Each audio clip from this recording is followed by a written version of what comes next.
Our first story is titled, Am I the a-hole for not wanting to talk to my sister unless she pays me?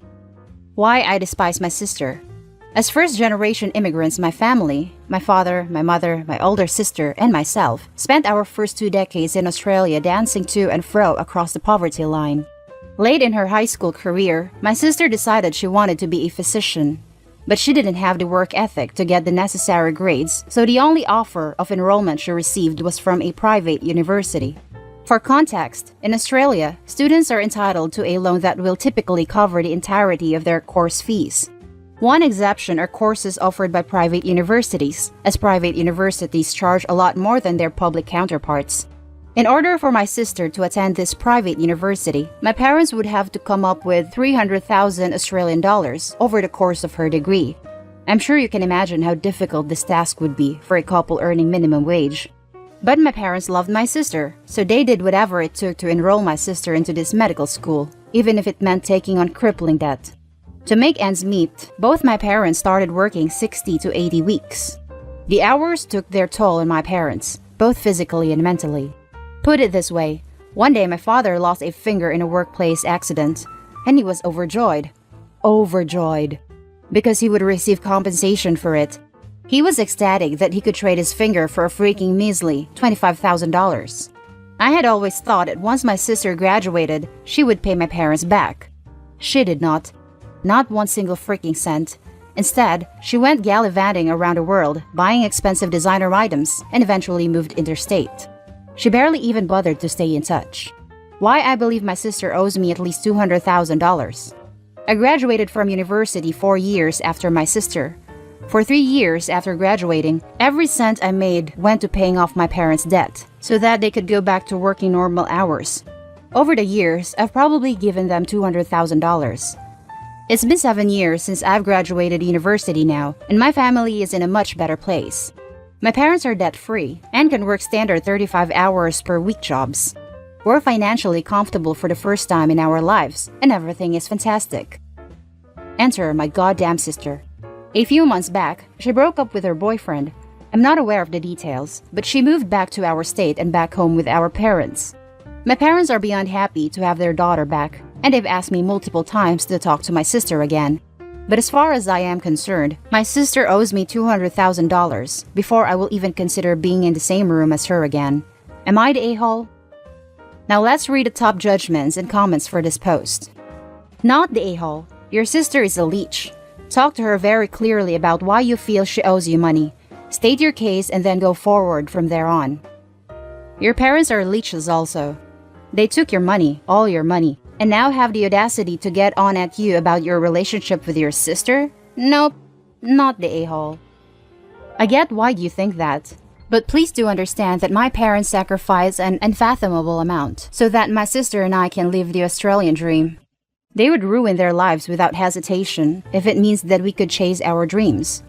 So losing just 3 years' worth of savings is the least I can do for them. I don't have a problem with the fact that my parents took on crippling debt for my sister. I don't even have an issue with my sister asking my parents to take on said debt. My grievance is solely with my sister's lack of gratitude and failure to give back to the people who gave her the opportunity to be who she is today. I don't think Opie's parents are leeches. Opie did not mention anything about her parents asking her to pay the uni fees. It is very common in immigrant families to have filial piety. It makes sense in this context that Opie would, very generously, take on some of Opie's parents' debt in order to ease their suffering. In my experience, this sense of duty in adult children is sometimes difficult for my non-BIPOC friends to understand. The family unit is also generally much tighter, and Opie's parents welcoming Opie's sister back into the fold and wanting harmony also makes sense to me. That being said, Opie is not the a-hole. Opie's parents are also not the a-hole. They simply place a massive value in their daughter's education and were willing to go to great lengths to provide a better life for her. In Australia, it's unusual that a parent would take on that uni debt long term. This begs the question if there was any communication or agreement between Opie's sister and Opie's parents with regard to tuition payments. Opie's sister needs to consider her parents and her siblings, by extension, financial situation and rectify it. Not the a-hole. Australia isn't like the US. She could have worked hard, gone to a regular uni like NSWU or RMIT or Monash, gotten HECS debt, and paid it back herself as a doctor. It's not like she would be struggling to pay something with how much she would be earning. If you help your parents pay her debt, she definitely owes you and should be told as much. Everyone sucks here. Your parents did not deal with this situation well, which meant that you have taken on that responsibility when you shouldn't have. You have so much animosity for your sister, but it is your parents who enabled this situation to happen. They did not have to allow her to go to a private university. They did not need to take on so much debt, and they could have insisted that she could pay money back to them. It was not your place to expect this from your sister and place such demands on her if your parents did not want to do that themselves. You don't need to have a relationship with your sister in any form, but you have no right to demand money from her. I disagree. The sister knew what she was doing. She took advantage of their culture to have her parents make extraordinary sacrifices for her, but at the same time is ignoring cultural norms that she should help them in return as they age. That's the end of the first story. Let's jump to the next one. Am I the a-hole for taking my ex-girlfriend off my insurance policy to force her to give me full custody of my daughter? Me and my ex-girlfriend, Haley, have one daughter, 15 female, Elle. I genuinely don't know if I was right to do what I did. Around 4 years ago, Haley had a very bad accident. That ended with her being wheelchair-bound. This caused her to develop a lot of resentment towards me. She would get angry if I worked out or played any sports, so I stopped doing anything physical mostly. We tried counseling for a year, and things didn't improve. In the end, we broke up. Ever since Elle was born, I took out a private insurance for me, Elle and Haley. This helped out a lot when she had her accident. Post-breakup, I still kept her in my insurance because she couldn't find any work, and I knew if I dropped her from the insurance, she wouldn't be able to afford any treatments.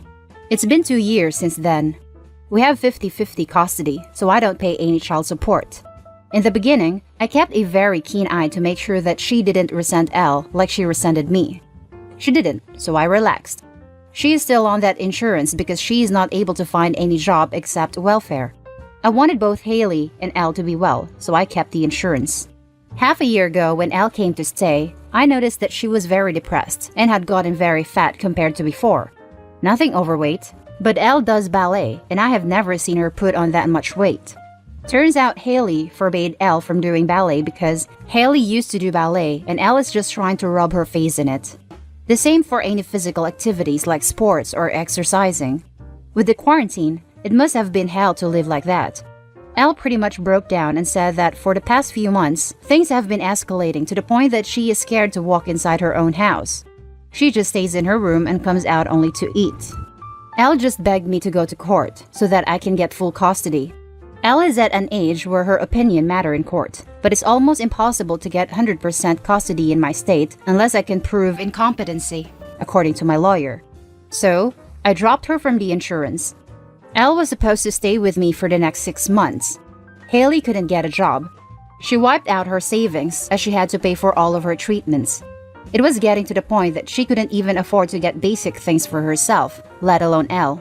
I also applied for sole custody.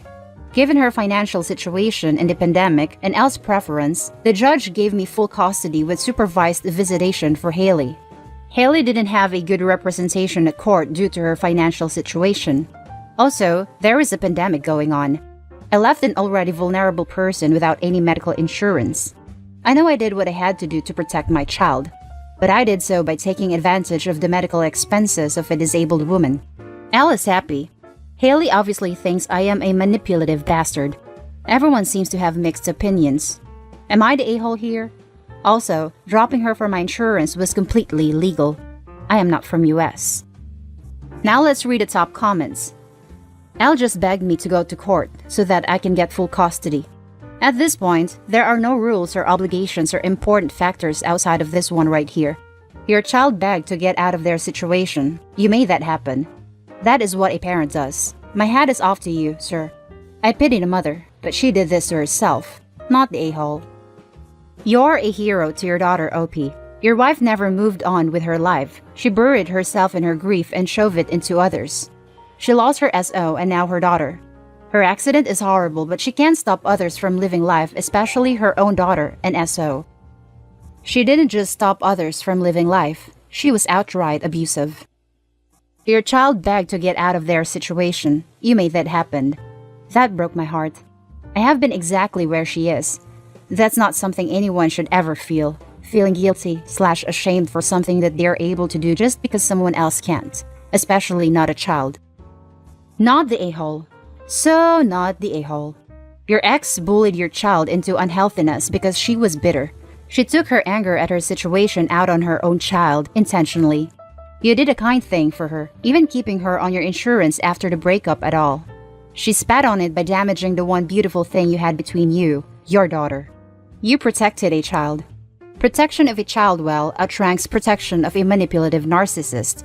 You did the right thing. You sound like a good person, so of course your conscience will weigh heavy.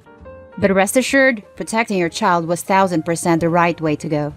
You trusted a woman to care for and love your daughter. She broke your trust. You don't owe her a damn thing.